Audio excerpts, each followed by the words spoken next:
This is my kiln. I picked up this stainless steel vegetable refrigerator.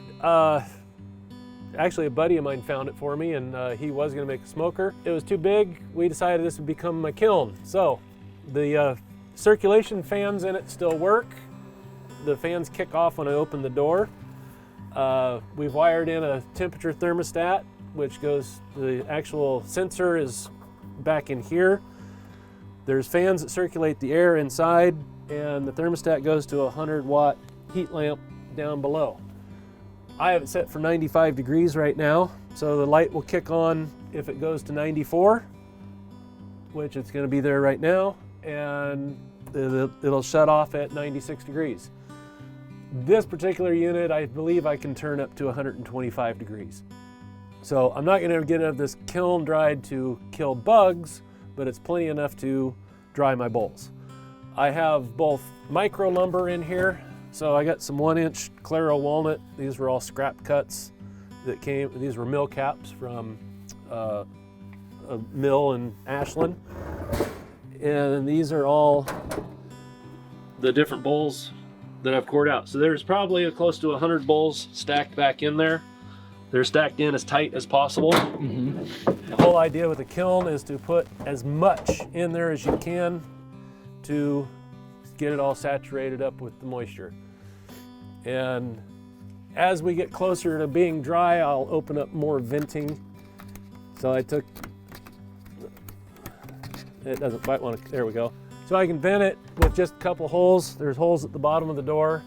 So it creates a natural convection to draw the moisture out. So when I first fill this with fresh cut raw wood, I actually had to drill a hole in the bottom to let the water run out. Typically, there'd be a bead of water right here.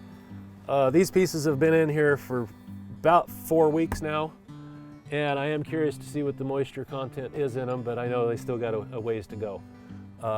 Since I'm not seeing a lot of evaporated or moisture here, I could probably raise the temperature a little bit and start opening the venting. But I do need to be careful not to let too much moisture out of the kiln, because then basically the pieces will dry too fast and crack. The whole basis of a kiln is controlled escape of the moisture. Luckily, this is a pretty large kiln for a home wood turner, so if I screw up a batch, that's a lot of work that's messed up. But as I said before, if I get a crack in a bowl, I'll fix it with dovetails, fill it with turquoise, highlight it. It becomes more of an artistic piece.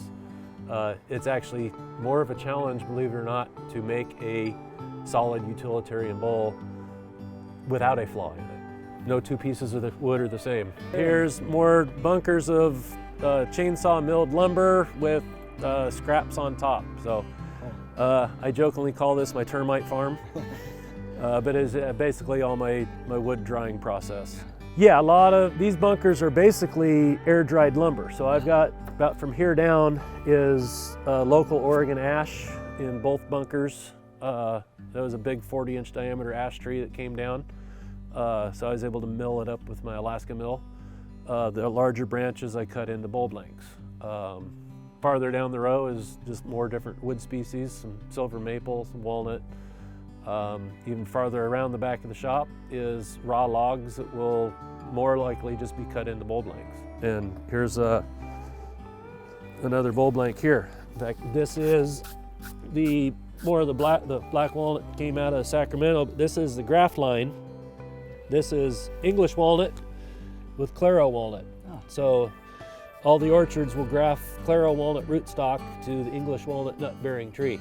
So this will create a pretty unique bowl with the graft line in it.